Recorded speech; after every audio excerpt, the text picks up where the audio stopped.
morning, Generals, Excellencies, ladies and gentlemen. Thank you for being here.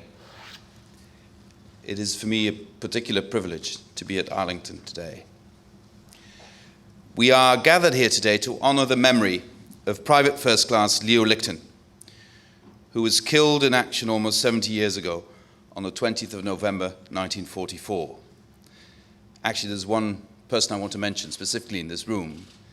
Leo's best childhood friend was a man called Paul Slater, and he helped me understand where Leo came from, what a kind of person he was.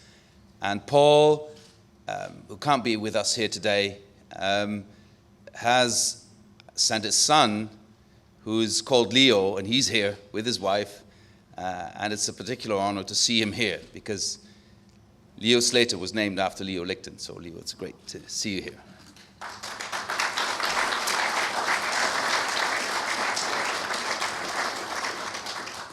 Leo Lichten was one of the 169 American soldiers who died during Operation Clipper, a joint US-British assault on the Geilenkirchen salient of the Siegfried Line. Today, he rests in the Netherlands American Cemetery and Memorial in Margraten in Limburg, the most southerly Dutch province. Margraten is one of the 24 American burial grounds on foreign soil, administered, operated, and maintained by the American Battle Monuments Commission.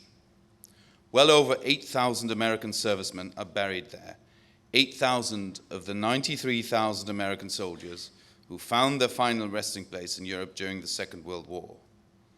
They sacrificed their lives so that people in Europe could live in freedom.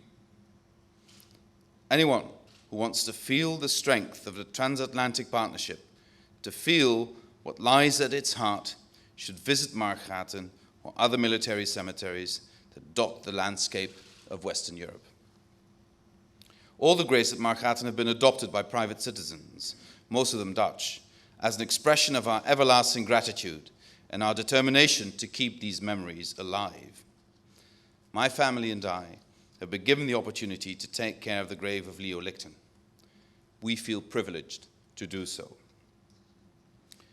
We could have been offered any soldier's grave for adoption, but fate decreed that it was his, the grave of a Jewish boy from Brooklyn, a boy whose parents were recent immigrants from the very continent where their son found his final resting place. They came from a region that is now partly Ukrainian, partly Polish. It was a smart decision by Leo's father, Max or Meyer Lichten, and Leo's mother, Molly Greenfeld or Greinfeld, to book tickets for the steamers that would take them across the ocean. The Yad Vashem central database of Shoah victims' names shows that at least 49 people by the name of Lichten or Lichten perished in the Holocaust, many from the same region that Leo's father came from.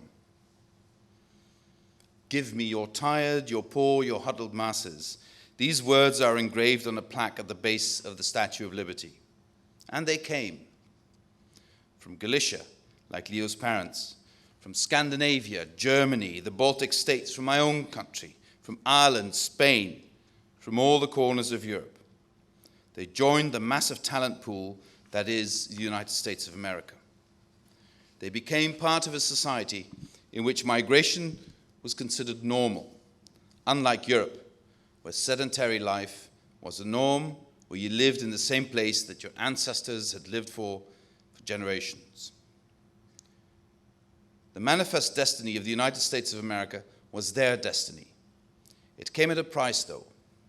Not everybody found happiness. Not everybody would migrate voluntarily.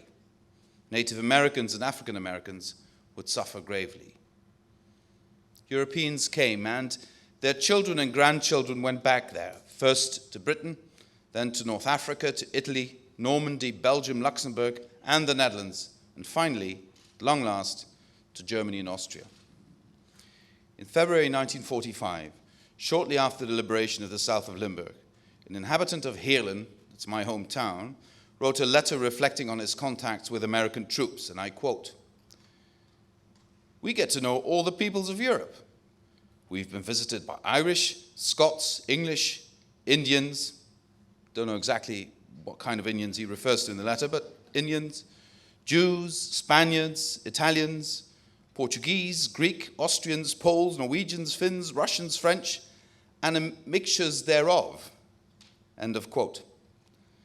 Like this anonymous letter writer, any European who walks around Margraten nowadays will be struck by the many different cultures represented by the names on the graves. I've taken a random selection from the 8,301 names inscribed on the headstones and the 1,722 names on the wall of missing. Among them, and there are over 10,000, you will find names from Ireland, 3 O'Connors and 3 Fitzgeralds, Scotland, 3 sons of the MacLellan clan, Italy, a man with a peculiar and colourful name of Liberato di Iorio, Greece, Peter J. Faklis, Poland, Zygmunt Grzelok, Norway, George Forbrecht, Finland, Edward Haivonen, Hungary, Joseph Nach, Lithuania, Benjamin Gudaitis, and from the Low Countries, 38 men whose names start with a preposition van. Sylvan van Aalten, Stuart van Deventer, Earl van Popering, to name but a few, recalling the Dutch and Belgian towns and villages their forebears came from. And many, many more names of men whose ancestors came from Germany and Austria, the very countries they were about to enter and free from Nazi rule. To mention just a few: George Gerstenmaier, Norman Hornbacher, Gerhard Schöngrund, and Clarence Weisgerber. As I said, this is a random selection of names from the headstones at Margraten and from the websites that honor these heroes. They died for the freedom of Europe, and thus they died for the freedom of America and of the world as a whole. It gives one pause to think that the descendants of those who chose not to live in Europe or who were forced to leave it now rest in European soil. Thus, the short lives of Leo Lichten and his comrades confirm the shared destiny of the old and the new world. World War II brought the two continents together in many respects, politically, economically, and culturally. With hindsight, this may seem self-evident. In those days, however, liberation gave way to a bewildering set of mixed emotions. My countryman, Ian Buruma, he's the Henry R. Luce Professor of Democracy, Human Rights, and Journalism at Bard College in New York, recently published an eloquent study about the way in which liberation was experienced in different parts of the world by different populations. Year Zero, A History of 1945. I very much recommend this book to anyone interested in learning about the way in which people in Europe and Asia reacted in 1945. Of course, liberation brought relief. It made people feel grateful and happy. It inspired exultation, as Professor Buruma puts it. At the same time, it also caused confusion, desperation, horror at the news of the fate of Jewish compatriots, and the complicity in their fate of many of our own compatriots.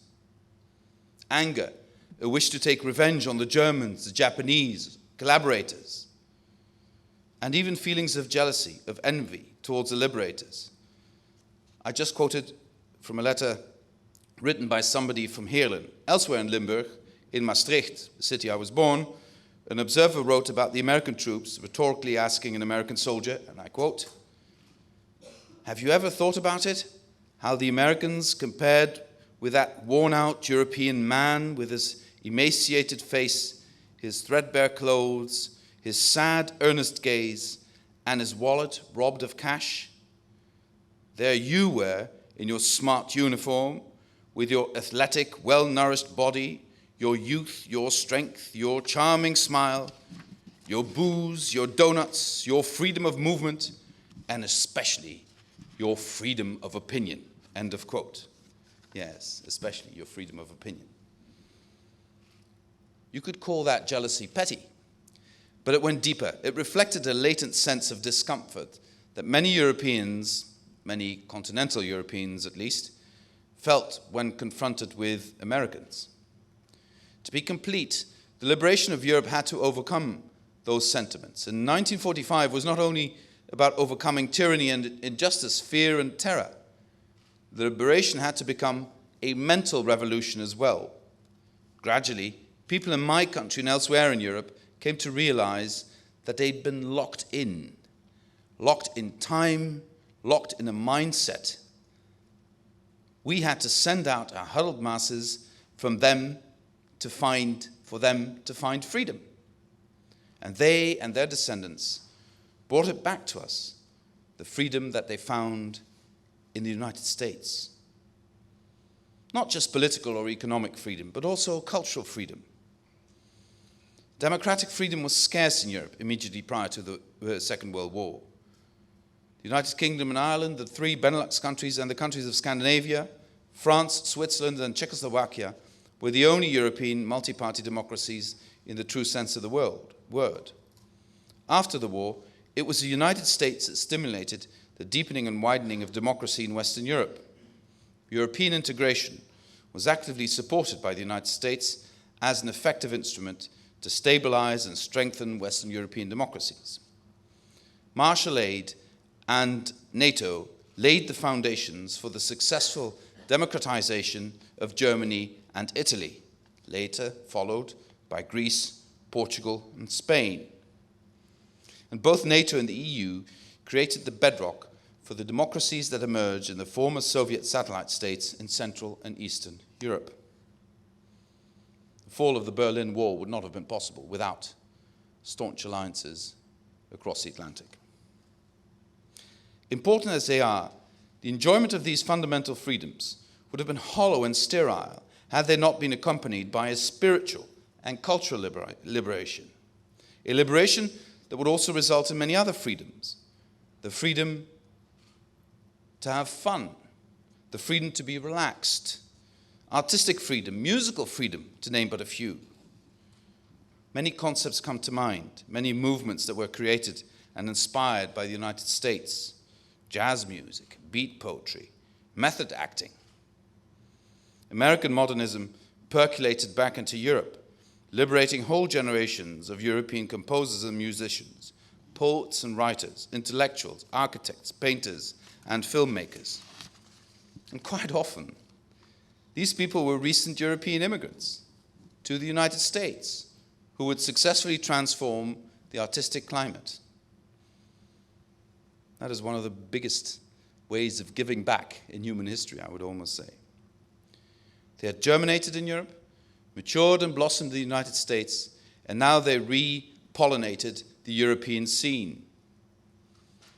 The Dutch-American painter Willem de Kooning, as he's called here, de Koning we call him, springs to mind. German Bauhaus architects like Gropius and Mies van der Rohe, British filmmakers like Chaplin and Hitchcock, composers like Korngold and Stravinsky, and Billy Wilder and all these other people in the film business. It is this that lies at the heart of the unbreakable bond between the United States and Europe. It is more than a shared commitment to the values of democracy, upholding the rule of law and respect for human rights.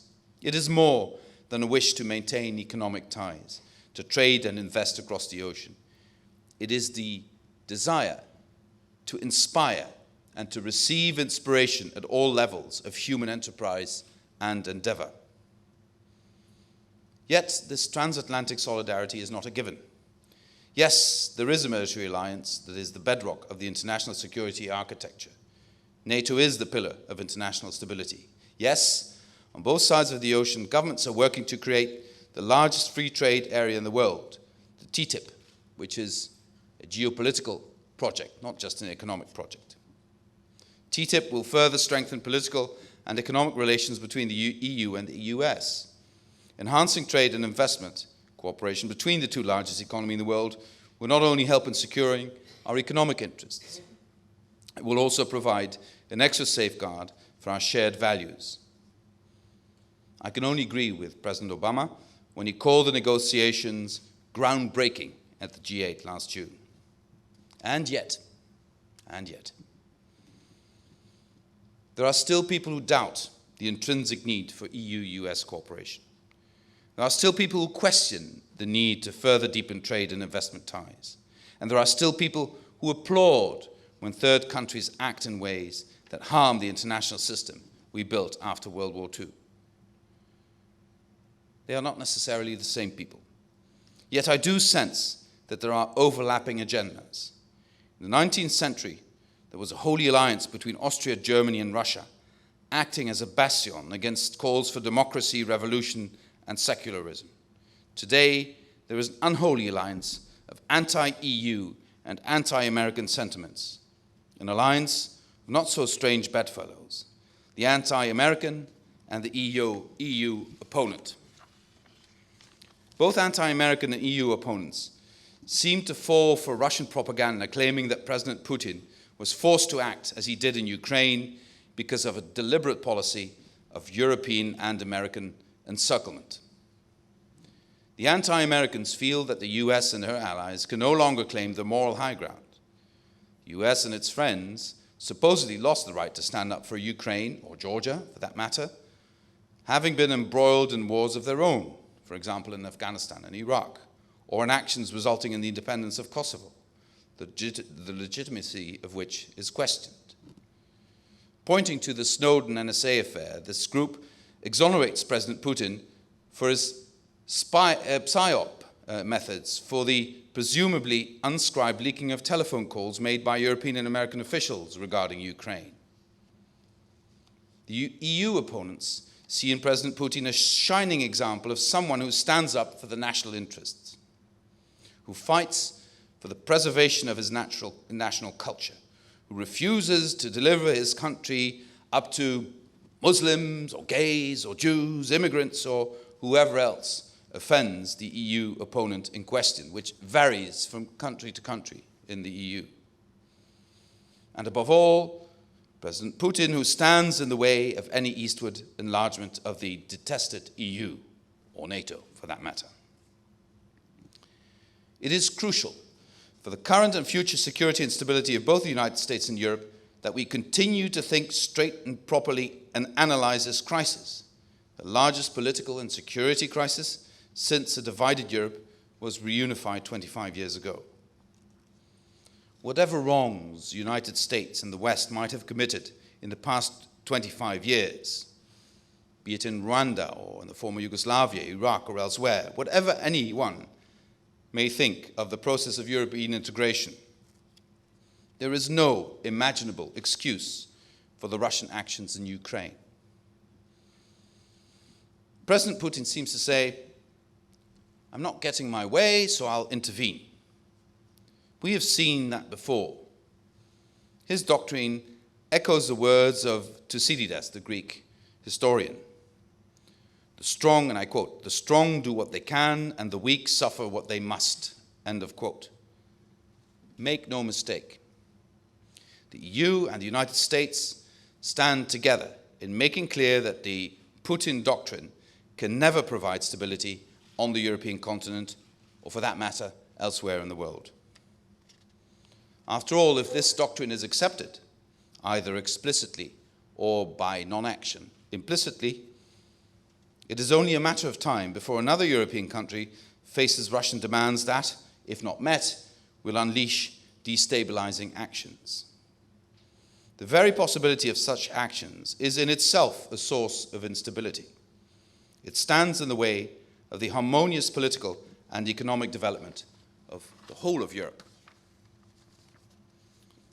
Our alliance, as embodied by NATO, is strong, very much stronger than the support that Russia garnered from its motley coalition, as witnessed in the recent UN vote condemning the Russian actions in Ukraine. Just 10 countries out of almost 200 supported the Russian position. My colleague Sergei Lavrov said it was a tie, but I've never seen a more peculiar tie in world history. I'm confident that we will be able to convince Russia that it's acting against its own strategic interests by flaunting the fundamental norms of international security. And if we don't convince President Putin. At some stage, the Russians will. At the same time, it is good to realize that the strength or weakness of the EU is determined not in Moscow, not in Washington, but in our own countries. In this context, I am somewhat mystified by those who oppose the EU. It is a peculiar form of contrariness, of self-delusion, a case of cutting your nose to spite your face. Whoever thinks that weakening the EU will result in the emergence of individual states that are better equipped to ensure stability and security on the continent would do well to consider what an approach of this kind yielded prior to 1945, or, for that matter, prior to 1914. Not much good. Let me conclude, ladies and gentlemen. The story of our liberators will never cease to fill me with awe. And the personal stories of these men and women, I have to add explicitly at this place, deserve to be retold. I am proud that I could unearth more details about the story of Leo Lichten. I've written a little booklet about him and about the voyage that took him to Europe. I hope you will enjoy it. The stories of many others remain untold. I very much support the efforts of the foundation behind the initiative to adopt individual graves to collect more information about the soldiers buried and honored at Margraten. I very much support their desire to collect photographs of these men to give these heroes a face. And I hope my booklet will contribute to that effort. Incredibly, there are still soldiers buried there of whom there is no picture, no recollection whatsoever. So please, if there is anyone among you who is familiar with the stories of the boys of Margraten, share these stories. Ask your friends. Put the question in an email. Send to all. It is something we owe to those who died. It is something we owe to those who live. Thank you, Leo Lichten. God bless you. And thank you all for being here today. God bless you all. God bless the United States of America, and God bless the Netherlands. Thank you very much.